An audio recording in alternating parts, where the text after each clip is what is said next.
ये 2001 से लेकर 2015 तक हर साल 3 परसेंटेज पॉइंट्स हाँ जो है जी। वो गुर्बत गिर रही थी। बिल्कुल 15 से लेके 18 तक 1% ये गिरता। 1% परसेंटेज हाँ पॉइंट जी। जो है वो गिरनी शुरू हाँ हुई, जी। लेकिन 18 के बाद ये कम होने के बजाय बढ़नी बढ़नी शुरू शुरू हो हो गई।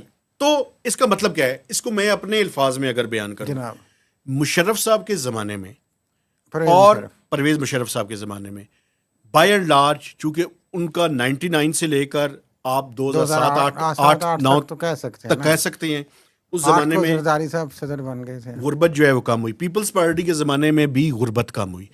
जो पीएमएलएन का ज़माना था 2013 से 2018 तक, उसमें अच्छा पहले 3 अच्छा। साल के अंदर तो गुर्बत कम हुई, लेकिन उसके बाद उस गुर्बत कम होने की स्पीड कम हो गई।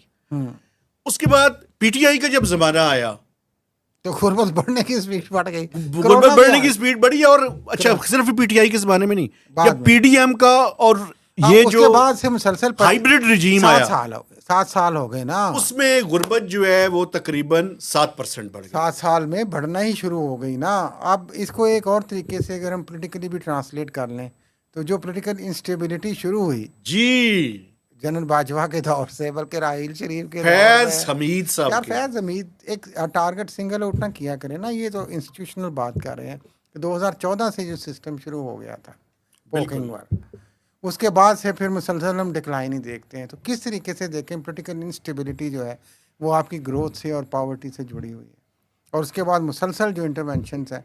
और अब मैं इसीलिए आपसे सवाल करना, एक उन्होंने जो अलार्मिंग बात की वो हमें ज़रूर करनी चाहिए यूथ के हवाले से।